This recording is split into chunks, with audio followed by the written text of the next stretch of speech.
Eruvin Davkouf Gimel Amud Aleph, bonjour. Si vous permettez, on reprend la Mishnah qu'on a déjà fait hier. On la reprend rapidement pour comprendre. Donc dans le Hamoud précédent. Matitin.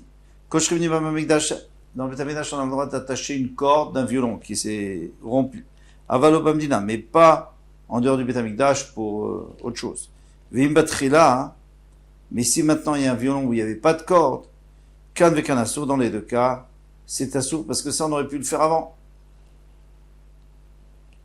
Maintenant si elles sont rompues pendant Shabbat, on n'a pas le choix. Gemara, Minhu Nimatki dans Shenif Sekalo Yakoshra va.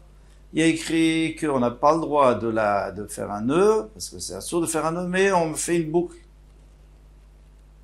Une boucle, on a le droit. Lokashia, c'est pas une question. Arabanan vers Rabbi Eliezer, ça dépend si c'est Arabanan ou Rabbi Eliezer. Les Rabbi Eliezer d'Amar Marchiré Mitzvah Dochimeta Shabbat Koshra. D'après Rabbi Eliezer qui dit que la préparation des outils ou des instruments pour la avoda, eh bien, c'est doché, ça repousse le Shabbat. Alors il a le droit d'attacher, il peut faire le issour d'attacher. Les Rabbanan d'Amren Dochim, mais d'après les Rabbanan qui disent ça repousse pas, on va, il doit faire une boucle. Il Rabbi Eliezer a fait le Khatranami, mais c'est Rabbi Eliezer. Donc dans ce cas-là, même si un violon où on n'avait pas du tout avant Shabbat, on n'avait pas du tout de corde, on pourrait la mettre. Et la Lokashia. Et pourquoi à la fin de la Mishnah il dit qu'on n'a pas le droit? Lokashia, c'est pas une question. Rabbi Yehuda vers Rabbanan. C'est une marque entre Rabbi Yehuda et le Rabbanan. Qu'est-ce qu'il dit Rabbi Yehuda?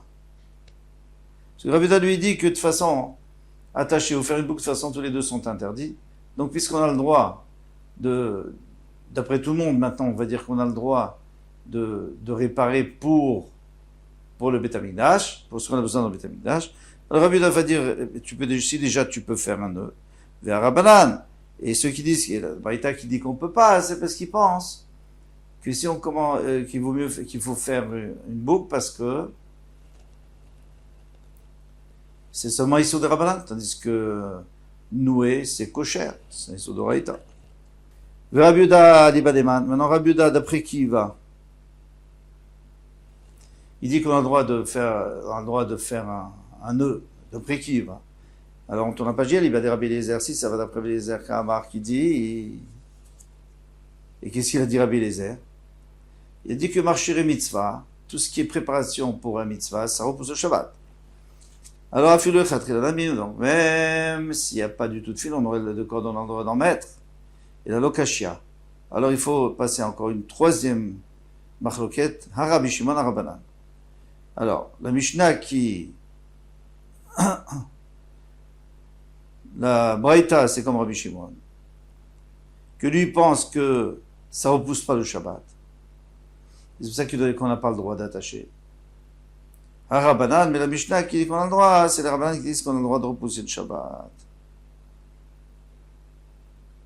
S'il n'y avait aucun moyen de le faire avant, bien sûr. Et on va voir ça dans une Braïta. Ben Levi, un Ben Levi qui a une... excusez-moi, donc c'était pas clair. Rabbi Shimon, lui, il dit dans la Braïta qu'il faut faire une boucle. Parce que lui, il pense que on n'a pas le droit de faire un ISO de la Torah. Un ISO. Et la boucle, c'est pas ISO. Donc, pour préparer un violon. Donc, lui, c'est la Braïta qui dit qu'il faut faire une boucle. Rabbanan, les Rabbanan, c'est la Mishnah qui disent qu'on peut même attacher. Titania, Ben Levi, Shniv Sakalonima Bekinor, un Ben Levi qui, bon, ça a été rompu, la corde a été rompue dans son violon, Koshra, il peut l'attacher. Rabbi Shimon Omer, on va. Rabbi Shimon dit qu'il faut faire une boucle. Rabbi Shimon Lazar Omer, Afina Mashmat et Akol. Alors lui, Rabbi Shimon Lazar, il dit, mais dans ce cas-là, on va plus entendre le vrai son du violon si tu commences à faire comme ça.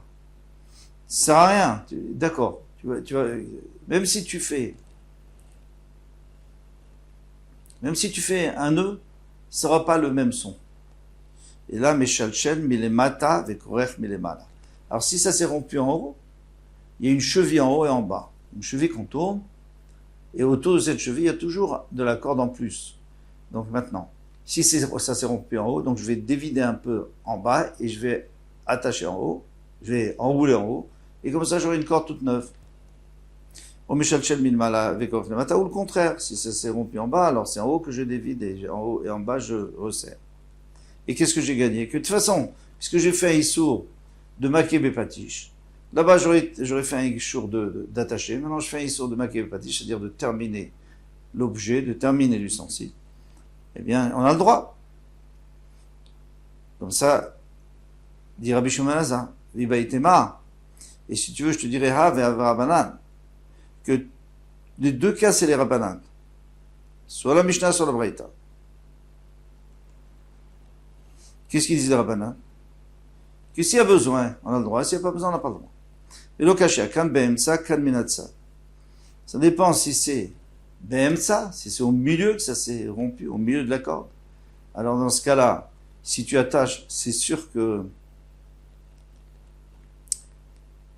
si tu fais une boucle, ça va rien faire, ça va rien servir. Ce sera pas, il y aura pas un bon son. Donc il faut attacher. Et maintenant, si c'est minatsad, si c'est du côté, alors là tu peux faire une boucle. Alors tu fais une boucle. Vibaïtema, si tu veux, je te dirais havea vemtsa. En réalité, dans les deux cas, il s'agit que ça s'est rompu au milieu. Mar savar gazrinan.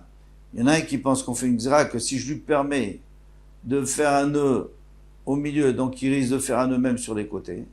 Et là, il n'en a pas besoin. Ou mar savar lo gazrinan. Et l'autre pense qu'on n'a pas besoin, et c'est pour ça qu'il permet de faire un nœud. Ici, on passe à autre chose. Matitin, chotrim, yavelet, bamigdash. Maintenant, il y a une BMA qui a une yavelet, qui a une verrue, mais il faut lui enlever sa verrue pour qu'elle soit kshera. Avalo bamdina, mais pas en dehors du Betamikdash. Vim bekili kan vekanaso. Mais si c'est avec un keli, si tu veux, avec un couteau, ça, de toute façon, on n'a pas le droit. On va expliquer tout ça. Minhu, erkevo, ve'avato mechuzatrum vechatirat yevalto endochim. On voit bien que soit de le mettre sur les épaules pour la porter au Beth Amikdash, si on parle du Korban, Pesach, soit de la porter en dehors du trou, soit de couper sa verrue pour qu'il n'y ait plus de mou, endochim, ça ne repose pas le Shabbat. Alors pourquoi ici tu m'as dit que Chotrim y avait les Bamigdash, on a le droit de couper. Rabbi Eliezer Omer, Dochin, bon, Rabbi Eliezer n'est pas d'accord, lui dit que de toute façon c'est doché, ça repousse. Donc lui, d'après lui, même avec un couteau, on aurait le droit. Donc c'est sûr que c'est pas lui. Donc finalement, on a une stira entre les Rabbanan et les Rabbanan, c'est-à-dire le Tanakh Kamad de notre Mishnah, il y a que un Stam Mishnah, et le Tanakh Kamad de la Braïta. Rabbi Eliezer Rabbi Yossi ben Chanina Chadamar Havea Belacha. Donc maintenant, puisqu'on a une stira, comment on va répondre? On va dire que dans tous les cas, c'était une verrue qui est humide, velo kashia. Et c'est pas une kashia, kan beyad, kan bekeli. Quand on a permis dans la Mishnah, c'est ce qui était avec la main. Donc c'est un chinois. Kan bekeli. Et la Braïta, ils ont interdit parce que c'est avec un keli. Chadamar Havea beyad. Et l'autre, il disait, on ne sait pas lequel des deux, il disait Havea beyad. Dans tous les cas, on parle qu'il veut le faire avec la main. Velo kashia, kan belacha. Si elle est humide, si elle est encore fraîche, la verrue, donc on n'a pas le droit de l'enlever. Parce que tu aurais pu le faire hier. Même si c'est un chinois, tu n'as pas le droit. Ha be'evesha. Mais quand est-ce qu'on a permis? C'est quand elle est sèche. Pourquoi? Parce que quand elle est sèche, c'est plus un morceau de la BMA. On demande à Amar Habeyad Habekil, d'après celui qui dit que Habeyad, quand on a permis, c'est avec la main, Habekil on a interdit, Maïtama lo Amar Habelacha Habeyvesha. Pourquoi il n'a pas donné cette autre réponse? Qu'on parlait si elle était humide ou sèche. Amar Lecha Yevesha Afilo Bekili Namishari, parce que si elle était sèche, alors ne me dis pas que la Mishnah elle parle dans le cas où elle était sèche, et c'est pour ça que tu as le droit avec la main, parce que tu as le droit même avec un keli. Maïtama Ifroche Ifacha, parce que de toute façon ça s'effrite, c'est pas un morceau qui tient sur le corps. Maintenant, celui qui avait donné l'autre réponse, qui avait dit, on parlait dans la Mishnah où elle était sèche, c'est pour ça qu'on a le droit, et dans la Braïta où elle est humide, c'est pour ça qu'on n'a pas le droit. Maïtama l'oma ha beyad avec. Pourquoi il n'a pas dit, comme l'autre réponse, que beyad, avec la main, on a permis, avec le kili, on n'a pas permis. Alors, le Chai te dira, bekeli, hatnan, bekeli, quand avec un assour, il dit, mais ça, on a déjà enseigné dans la Mishnah. On a dit que si c'est avec un keli, de toute façon, c'est assour. Alors, pourquoi tu viens de me dire qu'avec un keli, dans la Braïta, ça serait assour? Bien sûr que c'est assour, il n'y a pas de tridouche. Veidar. Alors l'autre, maintenant on revient à celui qui avait dit que la Mishnah dans Psachim, c'était avec un keli, et chez nous c'était avec la main. Adek tane atam, ce qu'on a enseigné là-bas, Mishum de Kabaï, Flougué, Rabbi Lezer, Rabbi Verabanan. Pourquoi on a besoin de nous le dire? Parce qu'on voulait nous dire un chidouche qu'on n'a pas vu dans notre Mishnah. C'est vrai que notre Mishnah, on a vu que Bekeli, c'est assour, on a déjà vu, c'est pas la peine de le redire. Mais c'est pour dire que Rabbi Lezer lui permet quand même. Ça, on n'a pas vu dans notre Mishnah. Veidar. Et alors, celui qui dit qu'on parlait pas du tout de la main, on parlait de l'ach humide et sec. Et pourquoi il n'a pas voulu dire que c'était avec la main ou avec le keli? Dumia derkivo derkevo ve'aveato michus latrum katane derabanan.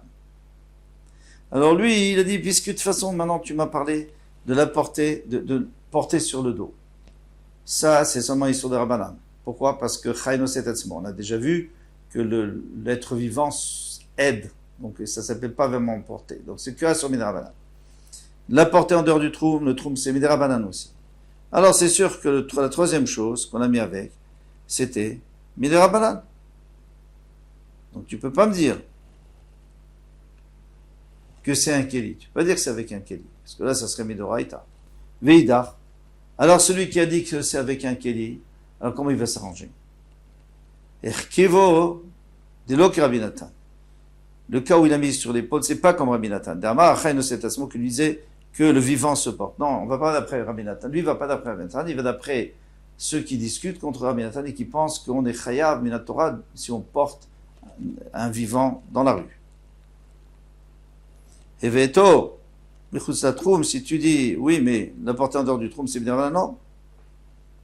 Rabbi Akiva, ça va comme Rabbi Akiva d'Amar Troum Midoraita, qui a dit que les troums, c'est Midoraita. C'est connu, Rabbi Akiva, on a déjà vu plusieurs fois, il dit que le troum Shabbat, c'est Midoraita. Donc si tu la portes du dehors du troum, c'est un Issur de Raita. Donc tu peux dire que ici, il va couper avec un couteau, et ça sera Midoraita, et c'est pour ça que ça sera Assour. Mais tu Rav Yosef. Rav Yosef a posé la question. Sur celui qui a dit, là c'était avec la main, l'autre c'est avec un keli. Amar Rabbi Eliezer Kalvachomer, Rabbi Eliezer a dit, Shrita shu mishum melacha dochet hashabbatit, jala shrita, qui est une vraie melacha de la Torah. Des 30 melachot. Ça repousse le Shabbat. On va faire la shrita. Les korbanot. En l'occurrence, le Grand Pessah. Elou, chez mishum shvut. Mais tout cela, c'est qu'un shvut. Par exemple, de la porter des troum, etc. Et on dit, chez trou et à Shabbat, n'est-ce pas plus faire de raison que ça devrait repousser Shabbat. Donc tu vois bien d'ici qu'on parle de shvut. On parle que midrabanan. Donc encore une fois, on a un problème avec celui qui dit, qui veut couper avec un couteau, parce que là, ça serait midoraita, ça serait pas midrabanan. Et la Rav Yosef Haveh Abiyad. Donc on est obligé de dire que dans les deux cas, on parlait de la main. Soit ici, soit dans Psachim, qui va enlever avec la main. Ou shvut mikdash, be mikdash shitiru. Quand est-ce qu'on a permis de faire shvut, c'est-à-dire de faire un issur de Rabbanan dans le bet, pour un korban, par exemple, dans le bet hamikdash. Shvut de mikdash ba medina, mais maintenant, si tu veux faire un shvut, tu veux transgresser un issur de Rabbanan, Shabbat, pour un korban, mais qui est encore en dehors, parce que le grand Pessah qui veut la porter en dehors, il n'est pas encore bet hamikdash. Lo itiru, ça n'a pas permis. Et c'est logique. Parce que c'est que dans le Beth Amikdash où on sait qu'ils vont faire attention. Yativ Abaye vekamar le'ashmata. Abaye, lui, il a dit ce qu'on vient de dire. Et tu verras Rav Safra l'Abaye. Rav Safra a posé une question contre Abaye. Haya koreba sefer l'eskoupa. On a vu que s'il était en train de lire dans un sefer sur le seuil de la porte, Venit Galgel, un sefer miado, et il s'est déroulé. Golelo etzo, il a le droit de le rapporter vers lui, le renrouler. Ve'achad eshvut de Migdash, bamidenahu. Ici, c'est un shvout de Mikdash. On peut dire à la rigueur que c'est Mikdash parce que c'est Kadosh, c'est des Sfarim. Bamidenaou, et c'est en dehors de la Médina. Même si c'est pas comme un Korban, mais c'est quand même Kadosh. Et de toute façon, on a le droit. Quand qu'on aurait le droit de faire le Korban Pessah, de faire quelque chose pour arranger, pour permettre d'approcher le Korban Pessah, comme par exemple le porter sur le dos, etc. Quand tu pourrais le faire. Velo gazrina, dilman afil, veatelet, oui, pourquoi on n'a pas fait la xéra? Que peut-être que ça va tomber directement dans le Shot Arabim, et ça va être posé dans le Shot Arabim, il va quand même le rapporter. Et à ce moment-là, il aura fait vraiment Issou. Et la Gemara, elle te dit, mais non, Velo kimna be'eskupat karmelite, mais est-ce qu'on n'avait pas établi qu'on parlait d'une iskoupa, d'un seuil qui était carmélite? Alors au pire, même si le port du Shot Arabim, c'est seulement Issou de Rabbanan, on n'est plus dans un Issou de Roïta. Donc c'est pour ça qu'on n'a pas fait de Xéra, même si on est en dehors du Beth Amikdash. Vers Shot Arabim ouvert, de Fanéa, que le Shot Arabim passe devant. Et qu'il va dit Goudo Beyado, puisqu'il a dans sa main, il a encore une partie du rouleau dans sa main, Filou Shvout Namileka, il n'y a même pas de Shvout. Il n'y a aucun interdit, il n'y a aucun danger, parce qu'on n'a pas besoin de faire de Xéra de peur qu'il tombe, puisque même s'il tombe, ça sera que Midrabanan, on ne fait pas Xéra les Xéra. Parce que Carmélite, c'est Midrabanan. Et Tivé, une autre question. Mishal Shelin, le Pesach, la Tanour et Shecha. Alors maintenant, le premier Erev Pesach qui est Erev Shabbat, on a fait la Shrita, maintenant on va le mettre au four. D'accord. Et il va cuire, il va griller pendant Shabbat. On met juste avant, mais il va griller pendant Shabbat. Ve'achad eshvu de Mikdash ba Medina. Ici, c'est quoi? Tu veux faire griller, rôtir le Korban Pessah dans le four. Si c'était pas le Korban Pessah, c'est sûr qu'on aurait interdit. Pourquoi? Parce qu'on a peur chez Maïchate Bagechalim. On n'a pas le droit de mettre quelque chose dans le four et ça va cuire pendant Shabbat de peur qu'il va attiser les braises. Alors il y a beaucoup de conditions, on a vu dans Perikira pour que ça soit moutard, mais ici c'est sûr que c'est pas moutard. Et l'ogazrin chez Maïchate Bagechalim, on n'a pas peur qu'il attise les graisses. Ishtik, Abaye n'avait pas de réponse. Qui a allé comme Rav Yosef quand il est venu devant son Rav Yosef. Amarle Achi Amarle Rav Safra, il dit voilà, Rav Safra va poser cette question, j'ai pas eu de réponse. Amarle Maïta Malotishnele, pourquoi tu n'as pas répondu Mnechabroa Zrizim? Les Mnechabroa, ils sont Zrizim. C'est-à-dire quoi? C'est-à-dire que généralement, quand on est à plusieurs pour faire un Korban Pessah, et alors on va choisir ceux qui connaissent la halacha pour le faire cuire. On ne va pas demander à celui qui sait rien. Donc eux, ils savent ce qu'on a le droit de faire, ce qu'on n'a pas le droit de faire, qu'on n'a pas le droit d'attiser, etc. Et Abaye, pourquoi il n'a pas dit ça? Parce que lui pense Kohanim Zrizim Hen. On dit que les Kohanim, ça c'est vrai, les Kohanim dans le Beth Amikdash, ils sont Zrizim, ils font attention, ils font très attention, ils ont bien appris la halachot pendant longtemps, ils font attention. Alors ça on dit Amrinan. Bnei Chabura Zrizim Hem lo Amrinan. On ne dit pas que Bnei Chabura ils sont Zrizim. C'est quoi les Bnei Chabura? C'est les groupes qui se sont associés sur le Korban. Pourquoi on ne dit pas qu'ils sont Zrizim et qu'ils font attention? Tout simplement parce que c'est pas toujours que parmi eux il y a des Talmidei Chachamim, il y a des gens qui savent tout.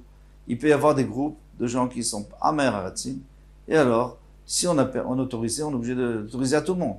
Donc tu vois bien qu'on a permis, même qu'on est en dehors du Beth Amikdash. Voilà, ça reste une question. Rava il veut donner une réponse. Il va dire, comme on a dit, les deux c'est avec la main. Rabbi Eliezer, ça va d'après Eliezer, d'Amar marchir mitzvah dochim et Shabbat. Celui qui a permis, les Chachamim, ceux qui ont interdit, c'est parce qu'ils disent que la préparation à la mitzvah ne repousse pas Shabbat. Et ici, qu'est-ce qui se passe? C'est avec la main, mais c'est aussi lach, c'est aussi humide. Ou modé, Rabbi Eliezer devait kama de'efshar leshanu et meshalina. Mais il est d'accord, Rabbi Eliezer, avec les Chachamim, que si on peut faire mieux, on ferait mieux. C'est-à-dire, si on peut faire moins de issou, on fait moins d'issou. C'est pour ça qu'il dit qu'il faut faire avec la main. C'est comme ça, il y a un chinouille, donc on fait moins d'issou. Mais si on ne pouvait pas faire avec la main, il aurait permis même avec un couteau. Maï, je peux s'arrêter là. Kol Touf, à demain, Bezrat Hashem.